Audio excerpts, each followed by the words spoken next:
Días hermanos, Dios les bendiga, bienvenidos sean a la casa del Señor, un gozo que estén con nosotros esta mañana. Un fin de semana hermanos donde en este país se celebra la independencia. A diferencia, queridos hermanos, de nuestros países de Latinoamérica, la independencia de este país está muy contrastada con la independencia de nuestros países de origen. Quiero darle una pequeña reseña acerca de esto. Ah, mire, este país fundado por gente que buscaba la libertad. Y usted dirá, bueno, todos los países buscaban la libertad. En este caso se buscaba la libertad religiosa, la libertad de conciencia, admitiendo, ¿verdad?, que cada ser humano tiene derechos a los que no se le pueden quitar, derechos otorgados por Dios a cada uno de los seres humanos, y es la libertad tanto de adorarle como de servirle. Este país tiene una herencia muy rica en cuanto a Dios, una herencia inmarcesible, una herencia que realmente nosotros no podemos contar y en realidad, queridos hermanos, a veces es difícil de valorar. Entonces, gracias a Dios porque nos permite vivir en un lugar de esta manera, a pesar de que hoy en día en esta generación una parte está realmente incontrolable en el sentido de que son ignorantes de la herencia piadosa de esta nación. No es una nación perfecta, no estamos diciendo eso, ¿verdad? Sin embargo, como en todos lugares, o en México decimos en cualquier lugar o en todos lugares se cuecen habas, ¿verdad? Entonces el pecado y la rapacidad florece en cualquier latitud, en cualquier nación. Sin embargo, hermanos, no me voy a cansar de decir y de repetir que esta nación ha sido bendecida por Dios, por el temor y por el uso de la misma palabra de Dios que hay en esta nación. Y debemos de estar en actitud de oración, sobre todo por las próximas elecciones, porque hay muchísimo en juego, queridos hermanos. Un control total, un fascismo que ha sido inculcado en nuestras escuelas públicas, en nuestras universidades, en esta nación, en donde muchísima gente de las que están protestando allá afuera son completamente ignorantes de la realidad histórica de esta nación y están exigiendo, ¿verdad?, un socialismo, están exigiendo un fascismo, están exigiendo un comunismo. Tengo un compañero de trabajo que me estaba refutando lo que yo le decía acerca de la palabra de Dios y empezó él a comparar a China, empezó a comparar a Rusia, empezó a comparar a otros países socialistas y lo único que supe decirle yo a él fue esto. Le digo, voy a decir su nombre, usted no lo conoce, ¿verdad? Entonces está bien. Le digo, Gabriel, le dije, ¿por qué no te fuiste a China? ¿O por qué no te fuiste a Rusia? ¿O por qué no te fuiste a Venezuela si las cosas están tan bien allá? Miren, queridos hermanos, nosotros como migrantes en esta nación, nosotros entendemos las razones por las cuales venimos. Entonces, usted y yo como cristianos tenemos que estar orando muchísimo para que estos liberales, esta gente, hermanos, no tome control, porque si lo hacen, hermanos, lo que estamos pasando ahorita se va a multiplicar y usted habrá de ver las restricciones que van a venir a esta nación y es tan crítico, hermanos, que es increíble que una nación, al menos en varias ciudades de este país, esté siendo controlado por tan pocos, por un puñado, que realmente no representan ni el 2% de la población en general. Entonces, oremos, hermanos, por esto. Los anuncios de esta semana, y hay cambios, queridos hermanos, va a haber cambios, porque el presidente municipal de aquí, el mayor de la ciudad de Indianápolis, de Marion County, el condado de Marion, ha decidido que toda la gente a partir del próximo 8 o 9 en todas sus actividades tiene que estar vistiendo una mascarilla, ¿verdad? Entonces, dentro de esos cambios y esas exigencias, no van a enforzar la ley, no van a forzar a la gente a que lo haga. Están tratando de utilizar un sentimiento de culpa y de acusación, más que silenciosa, ¿verdad?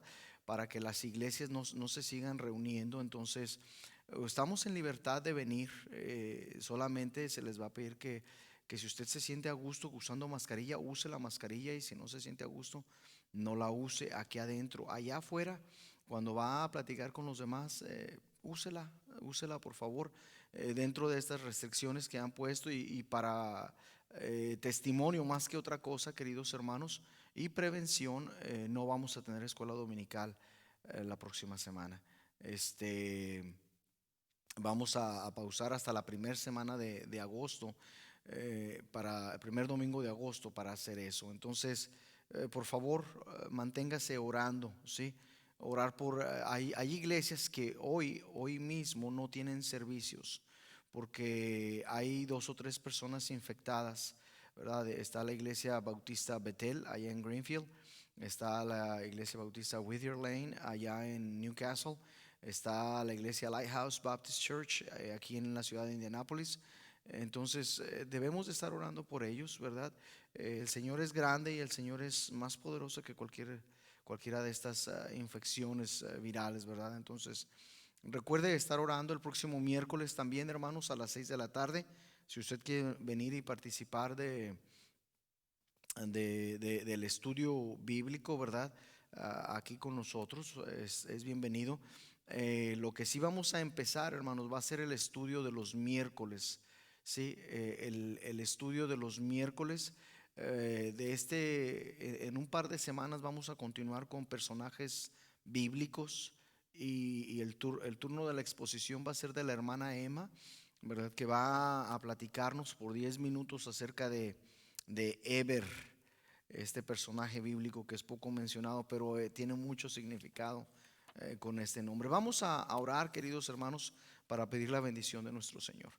Padre nuestro que está en los cielos, santificado sea su nombre. Le damos gracias, Señor, por su palabra. Gracias por su amor y su misericordia, por el cuidado que ha tenido de nosotros. Rogamos, Dios mío, rogamos especialmente que en esta mañana usted sea con cada uno de mis hermanos que están escuchándonos o que nos están mirando a través de estos medios de información masiva. Yo le ruego también que usted toque nuestros corazones, que podamos entender cuán importantes son esto que vamos a estudiar, los elementos de la fe. Prepare nuestros corazones, Dios mío, por favor, que sean tierra fértil para recibir esta semilla de su palabra, y sobre todo que den fruto de justicia a su tiempo, en el tiempo adecuado y necesario. También estamos pidiendo, Dios mío, que usted perdone mis pecados, que quite de mí cualquier cosa que estorbe para que pueda ser yo de bendición a mis hermanos aquí presentes. Gracias, Dios mío, le damos por esta misericordia infinita que tiene sobre nosotros. Y aún seguimos pidiendo por nuestros gobernantes, Señor, por esa gente que usted ha puesto en eminencia. Pedimos que usted pueda dirigirlos, aquellos que son temerosos de usted, y aquellos, Dios mío, que no lo son, que de alguna manera usted ponga las cosas en su lugar. Gracias, Dios mío, le damos porque nos ha permitido vivir, Señor, en una nación que es libre aún, una nación que aún es temerosa de usted, una nación en la cual aún se proclama su palabra. Gracias, Señor, se lo damos en el nombre de nuestro amado Salvador, Cristo Jesús. Amén. Perdón, Hebreos capítulo 11, por favor. Hebreos capítulo 11, versículos del 13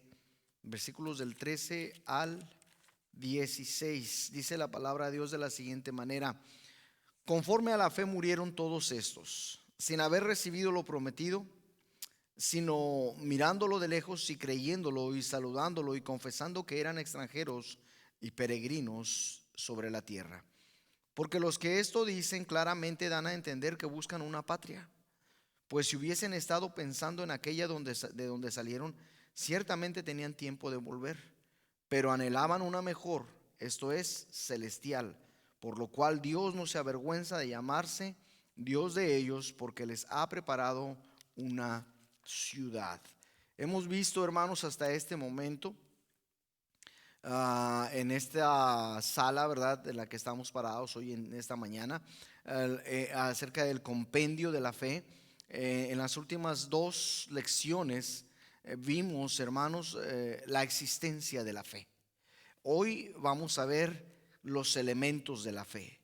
Y habiendo en las últimas dos lecciones considerado, hermanos, esa duradera existencia de la fe en la vida de todos los que han venido antes que nosotros a este lugar, nuestro guía nos llama la atención a cada uno de nosotros hacia varios elementos que la fe nos están y nos han mostrado en este lienzo que tenemos frente a nosotros. Hace una pausa para apelar a nuestros corazones y a nuestras mentes, a quienes hemos tenido el privilegio de entrar en esta galería y admirar el sagrado o la sagrada obra de arte. Y apela, hermanos, la palabra de Dios realmente está apelando a nuestra mente y a nuestro corazón. Sí, es importantísimo. En este punto, hermanos, en la jornada que llevamos en la Galería de la Fe, ya no estamos buscando, usted y yo, algo nuevo o algo novedoso. Ya no. Al contrario, hermanos, estamos buscando algo natural al carácter y a la naturaleza misma de la fe bíblica. Sí, ya no más novedad. Por esta misma razón, hermano, nuestro guía nos alienta de una forma correcta a que nos enfoquemos en esta obra de arte. Que nos enfoquemos, hermanos, mire, con quietud, sin prisas. Que nos enfoquemos, vigilantemente, ¿sí? Atentos a lo que estamos mirando. Y que nos enfoquemos a esto, hermanos, en soledad o en privacidad, hermanos. Es importantísimo, hermano, ya que si cada uno de nosotros habrá de detectar y de discernir las pepitas, hermanos, que hemos sacado de nuestro recorrido que hemos hecho, hermanos, en estos campos de abundancia o de la abundante verdad. Mientras hemos estado, queridos hermanos, en esta galería, nos es necesario a cierto punto separarnos del grupo, ¿sí? Y buscar un lugar en privado, ¿sí? Con privacidad, con soledad. ¿Por qué dirá usted, hermano? Pero ¿cómo? Bueno, déjele digo esto. Es en verdad y es realidad, hermanos, que la fe puede abundar en el cuerpo de Cristo. Si la fe abunda en el cuerpo de Cristo, pero la fe, solo habita y permanece dentro del corazón de cada uno de nosotros como creyentes individuales. Ahora lo que voy a decir es esto: mi fe, queridos hermanos, la fe que yo tengo me afecta a mí y me hace creer a mí. Pero mi fe, queridos hermanos, no le va a afectar a usted. ¿Sí se entiende esto?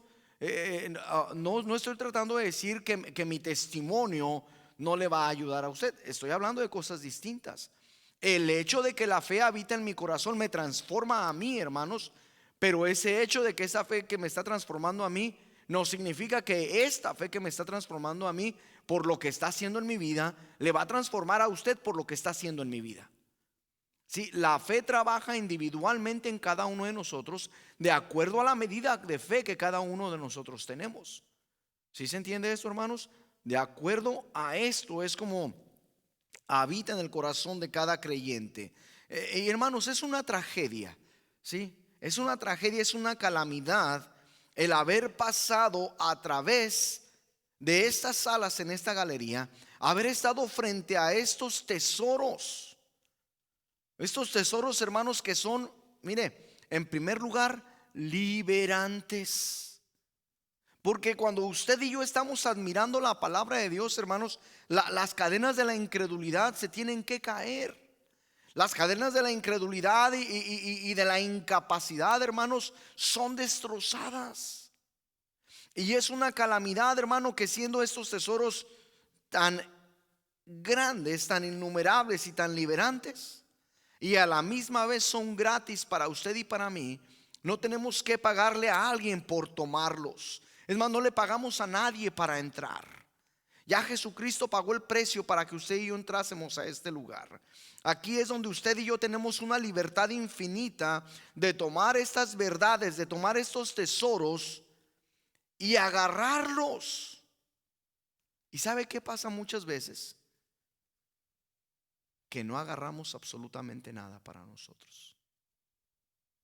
Cuando estamos escuchando la palabra de Dios, ¿verdad?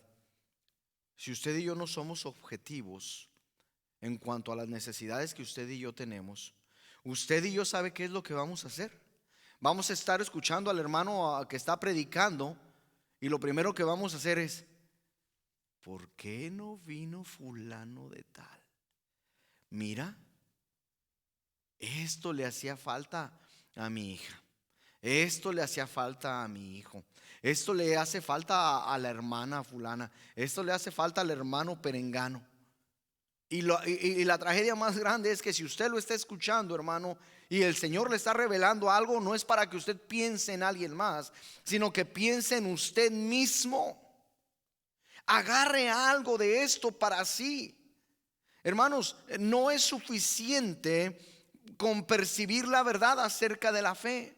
El objetivo es poseer el tesoro de la fe para uno mismo.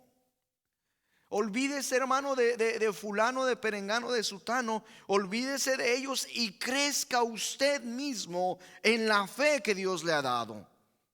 Dios se la ha permitido a usted, Dios le ha permitido entrar a usted.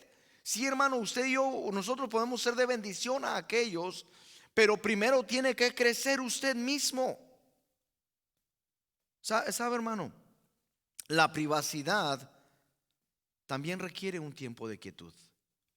¿Sí? En realidad, hermano, hay que tomar las cosas con calma. ¿Sí? Verdaderamente con calma. Yo la semana pasada le decía, ¿verdad? A masticar como la vaca, ¿verdad? Rumiar. Y lo mastica y lo digiere y luego lo vuelve a agarrar y lo vuelve a masticar. Hermanos, con mucha calma, con mucha quietud. Sí, hermanos, aunque hay mucha tierra para poseer, aún no es tiempo, hermano, en realidad aún no es tiempo para nosotros para andar deprisa con apuros y con agitaciones. Cuando eso pasa en nuestras vidas en este tema de la fe, usted y yo somos culpables del abandono de una verdad atesorada. Es decir, pasamos jornadas, usted y yo diario a nuestras vidas. Y hermanos, estamos corriendo por una esperanza incierta que no tiene nada que ver con nosotros. De ese pecado sufría Sara. ¿Sí? Sara andaba así, ¿se acuerda? Por 20 años Sara, queridos hermanos, vivió a la expectativa de la promesa que Dios le había hecho a su esposo Abraham.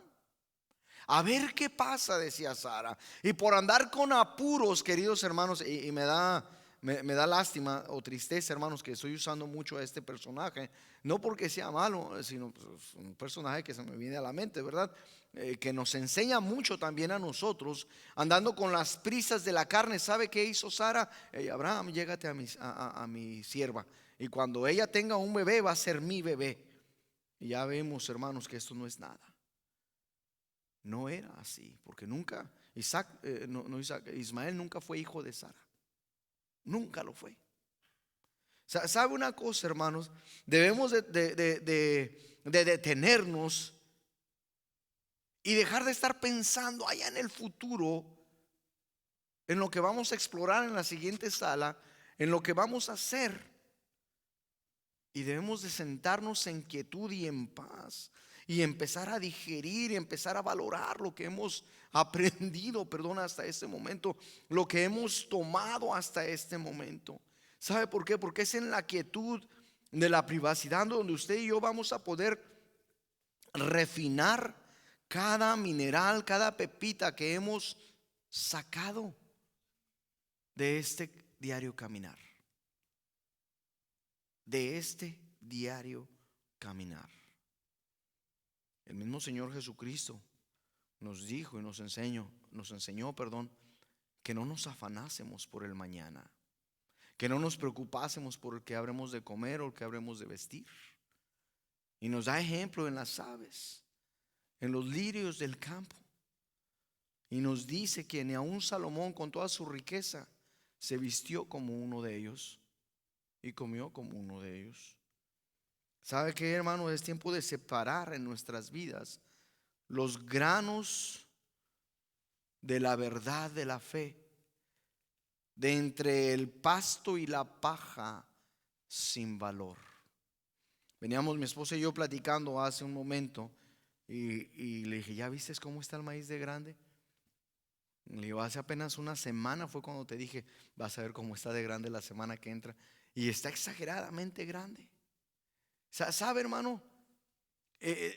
Nosotros no consumimos la planta del maíz. Cuando llega el tiempo de la siega, hermanos, hay una máquina bien grande que utilizan aquí y tiene un peine enfrente, ¿verdad? Y esa máquina entra y ese peine tiene como picos así y va entrando y agarra y muele absolutamente todo. Solamente una cosa no muele: los granos de maíz.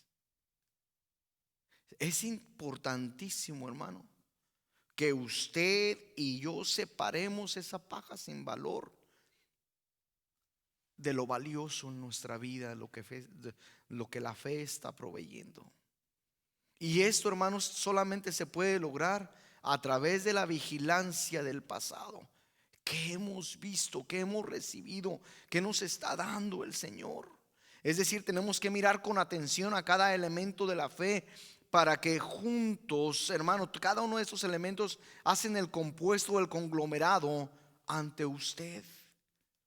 No solamente es una cosita, hermanos, son muchas cosas.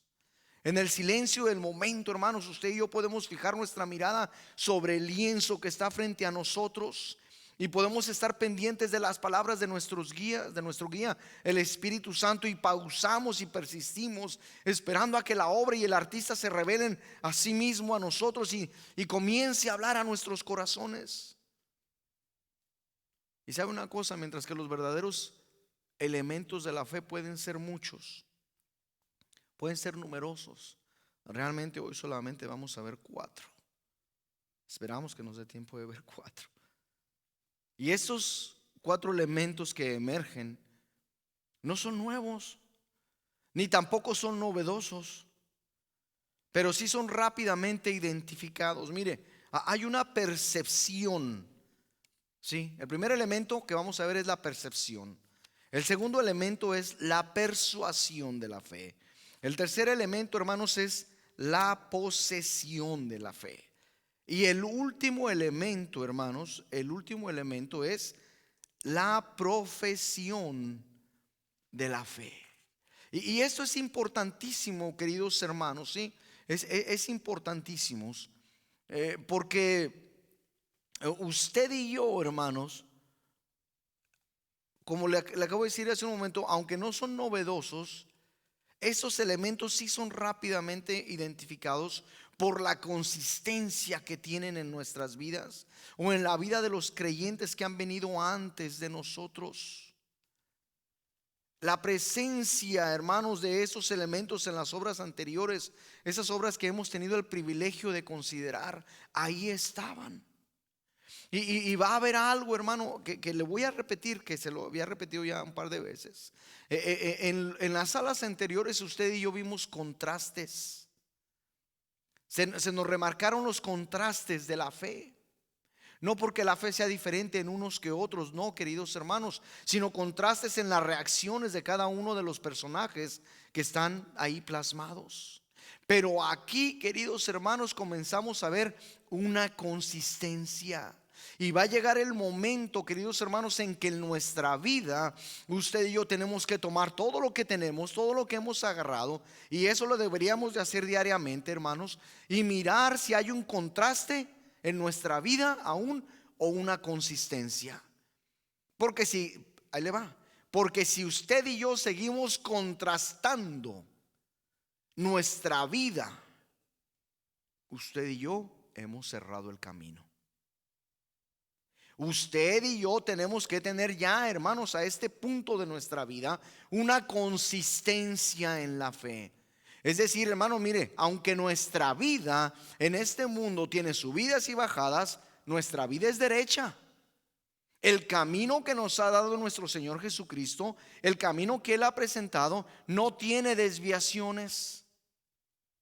Y la consistencia, hermanos, es que usted y yo debemos de caminar siempre hacia adelante. Es tiempo, hermanos, de que usted y yo en nuestras vidas dejemos, hermano, a un lado las artimañas de la carne. Hagamos a un lado, hermano, los apetitos carnales. Una vez que usted y yo, hermanos, hemos entrado en este camino y conocemos de la fe, mire, esto es importantísimo. Lo primero que sobresale es el primer elemento, la percepción de la fe. Versículo 13 dice, mirándolo de lejos, ¿sí? Mirándolo de lejos, nada más esas palabritas, mirándolo, ¿sí? Es imperativo, hermanos, que usted y yo recordemos y que nunca se nos olvide que la fe recibe su vida al mismo tiempo que es revelada a nosotros. Ahí es donde nace la fe. Una vez que ha recibido la revelación, florece, ¿sí? En ese momento florece. Esa revelación de la promesa. La fe, hermanos, no nace, hermanos, cuando tiene la recepción de lo que ha sido prometido. Si se acuerda la semana pasada, hermano, yo le decía, ¿verdad? Abraham, hermanos, su fe, hermanos, floreció y nació no cuando llegó allá al monte de Moriah, donde iba a sacrificar a su hijo Isaac. Su fe, hermanos, floreció cuando se le dio la revelación de una promesa. Y Dios le dijo: hey, sal y vas a ir al monte que yo te diga, y me vas a sacrificar a tu hijo en holocausto, a Isaac. En ese momento la fe de Abraham floreció. ¿Sabe? La palabra mirando significa ver, ¿verdad? O por implicación, conocer, percibir, estar consciente de algo. Arturo Rosas, ese es el nombre en español de este escritor. No se apellida Rosa, se apellida Pink, pero le vamos a decir Rosa. Dijo esto, hermanos: larga parte de la vida de la fe consiste en el asentimiento de y el gozo de las cosas prometidas antes de la posesión misma, que la posesión misma sea obtenida.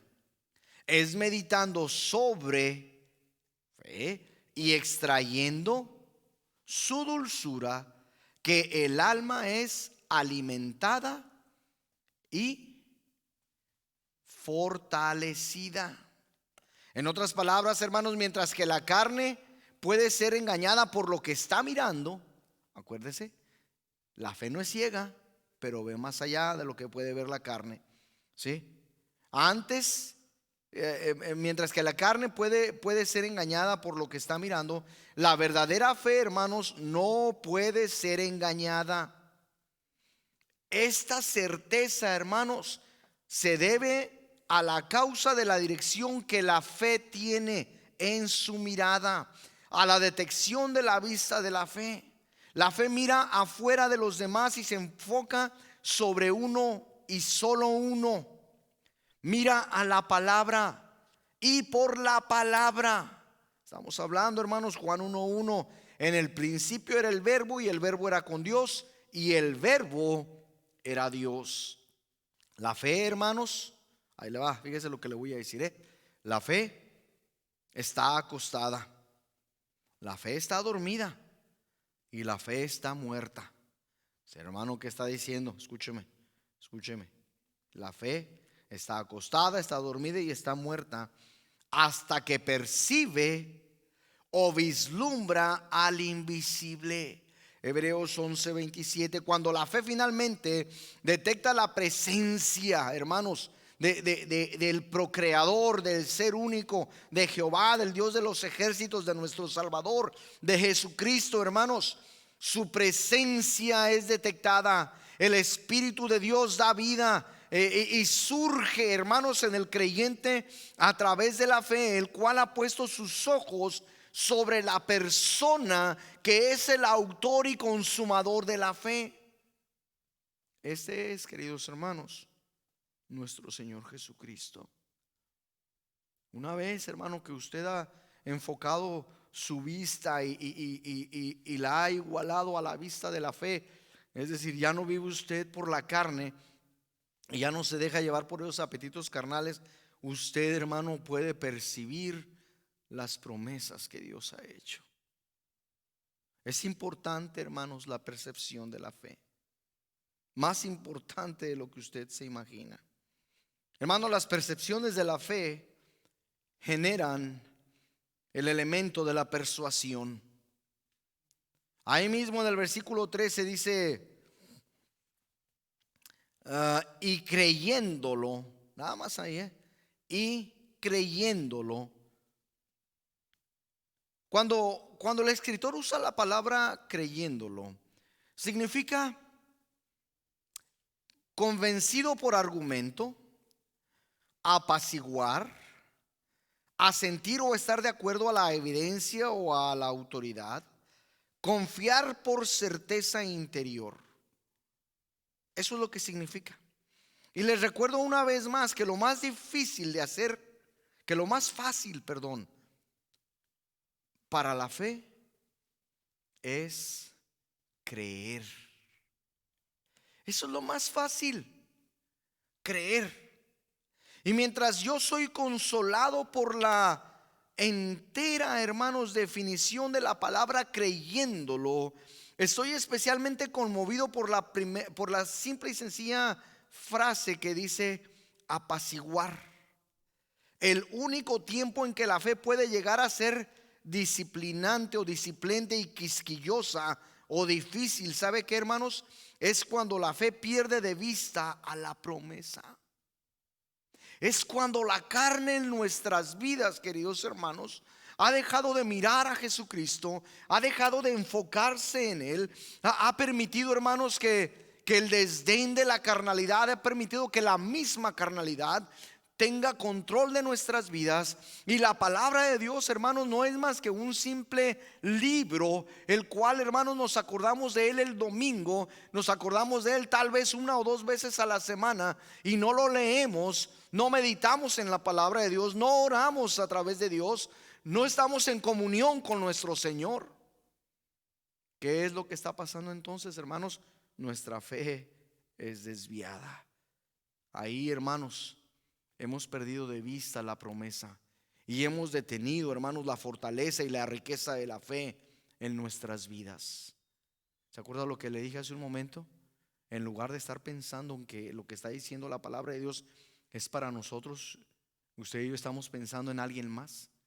Oh, mira, si hubiera estado el hermano fulano o la hermana sutana aquí con nosotros, esto le habría de haber servido. ¿Sabe, hermanos? Verdaderamente la fe pone su total confidencia en la promesa de Dios. ¿Sabe por qué?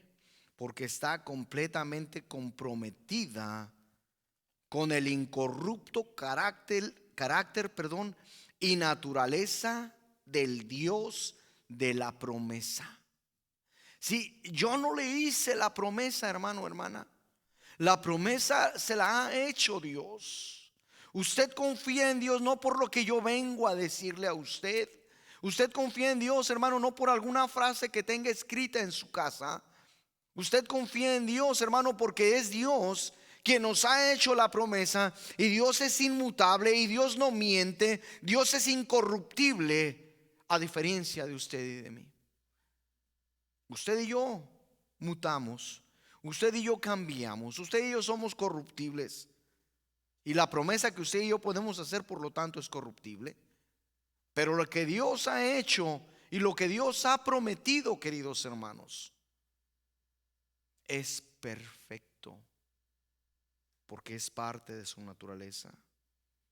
Una vez, hermanos, que la fe contempla la promesa, por ende tiene que creer. Esa es la naturaleza de la fe bíblica. Solamente eso. Tiene que creer. Ahora, convencida de la validez de la promesa, la fe ahora exhibe el elemento de la posesión. La palabra significa abrazar. Fíjese, dice aquí, sin haber recibido lo prometido. Estamos en el versículo 13 todavía, ¿sí? Dice, sino mirándolo de lejos y creyéndolo y saludándolo. ¿Sí? Saludándolo. Esa palabra, hermanos, significa abrazar, significa envolver con los brazos, significa bienvenir. Hermanos, la posesión, de otra manera dicha, abre sus brazos y abrazando hace que la promesa sea uno consigo mismo. Se han fundido en un abrazo, hermanos, en el que la promesa y el ser, usted y yo, nos convertimos en unos solos. Y aunque la fe, hermanos, mientras que la fe solo ha tomado la posesión de la promesa en su corazón, la fe vivirá como si lo prometido estuviera sostenido en su mano. ¿Sí entiende este concepto, hermano, hermana? Yo no tengo, hermanos, aún lo que Dios me ha prometido.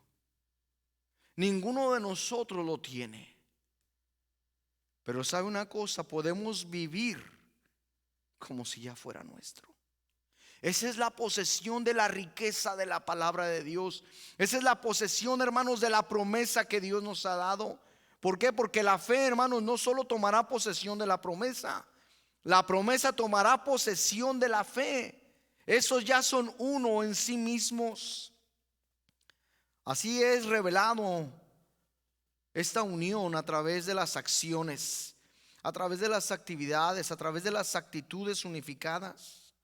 La única forma en que la verdadera fe bíblica no tomará posesión de una promesa, ¿sabe qué? Es cuando ésta no ha sido persuadida por el origen de la promesa.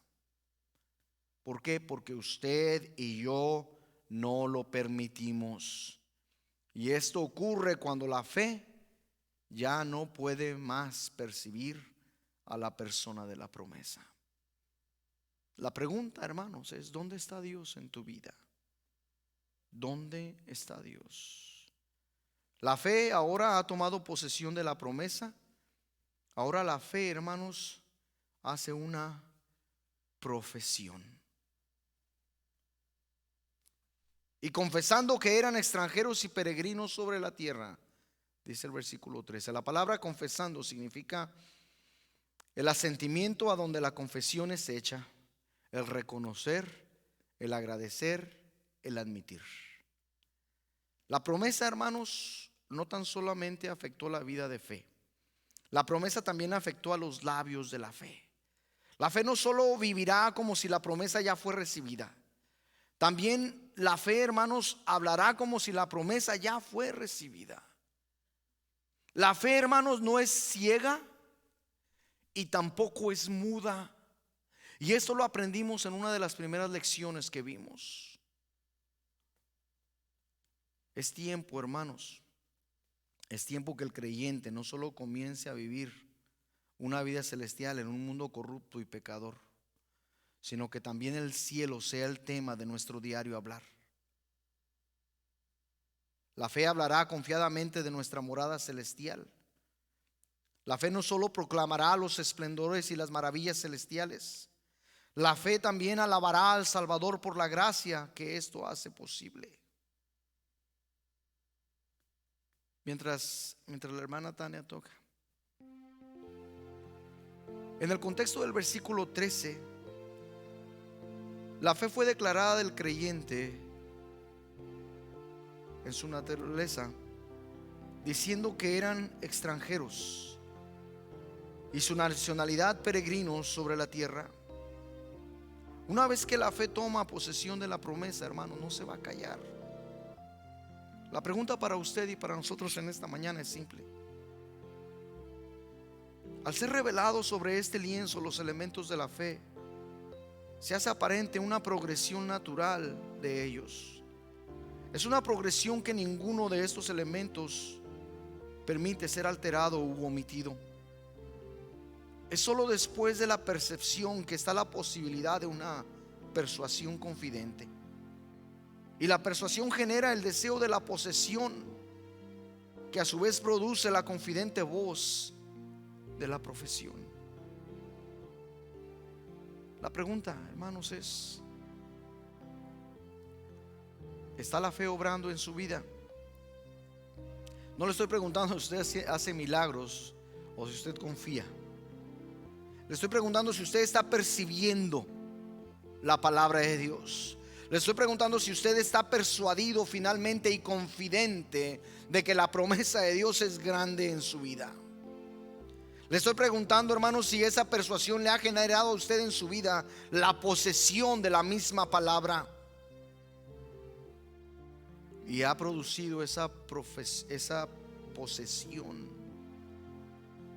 su boca profesante. Hermanos, en la quietud de este momento es tiempo para que usted presente, para que tienda frente a usted los verdaderos elementos de la fe que usted ha recogido y refinado a través de lo que hemos visto. Si es que los tiene, ¿dónde está la fe de tu vida? ¿Qué has hecho, hermano o hermana? Yo le dije hace un momento unas cosas. Es tiempo, hermanos, de que usted presente lo que ha recogido a través de su vida de fe. Y es tiempo de que usted valore lo que tiene. Si usted, hermano, mira una consistencia entre los dos grupos o tiene un contraste entre ellos, ¿sabe por qué, hermano? Porque si usted tiene un contraste entre estos en lugar de consistencia, significa que lo que usted tiene no es verdadera fe, mientras que lo otro no es nada sino una falsa y vacía esperanza. No viva como vivió Sara. Viva, hermanos, en la promesa que Dios le ha dado. Viva, hermano, en la consistencia de los elementos de la fe en su vida. ¿Dónde está usted en este momento, hermanos? ¿Qué tiene usted en sus manos? ¿Qué tiene usted en sus manos? Oremos. Padre nuestro que está en los cielos, santificado sea su nombre. Le damos gracias por su palabra. Gracias, Dios mío, porque usted hace en nosotros la obra. Gracias, Dios mío, porque su fe es más allá de lo que nosotros podemos comprender, de lo que nosotros podemos explicar, pero es consistente, es persuasiva, es posesiva, es profesante. Ayúdanos, por favor, Señor, a tener una vida de fe que le agrada a usted. Ayúdanos a valorar honestamente lo que tenemos y mirar, Dios mío, que en nosotros ya no debe haber un contraste en lo que somos, entre nuestra naturaleza vieja y nuestra naturaleza nueva. Antes, al contrario, debe haber una consistencia en la cual, Señor, simple y sencillamente estamos ilustrando que su fe, Señor, es la que dirige nuestras vidas y lo que nosotros somos. Gracias, Dios mío, por su palabra. Gracias por su amor y su misericordia. En el sagrado nombre de nuestro amado Salvador Cristo Jesús se lo pedimos todo. Amén. Dios me los bendiga, hermanos.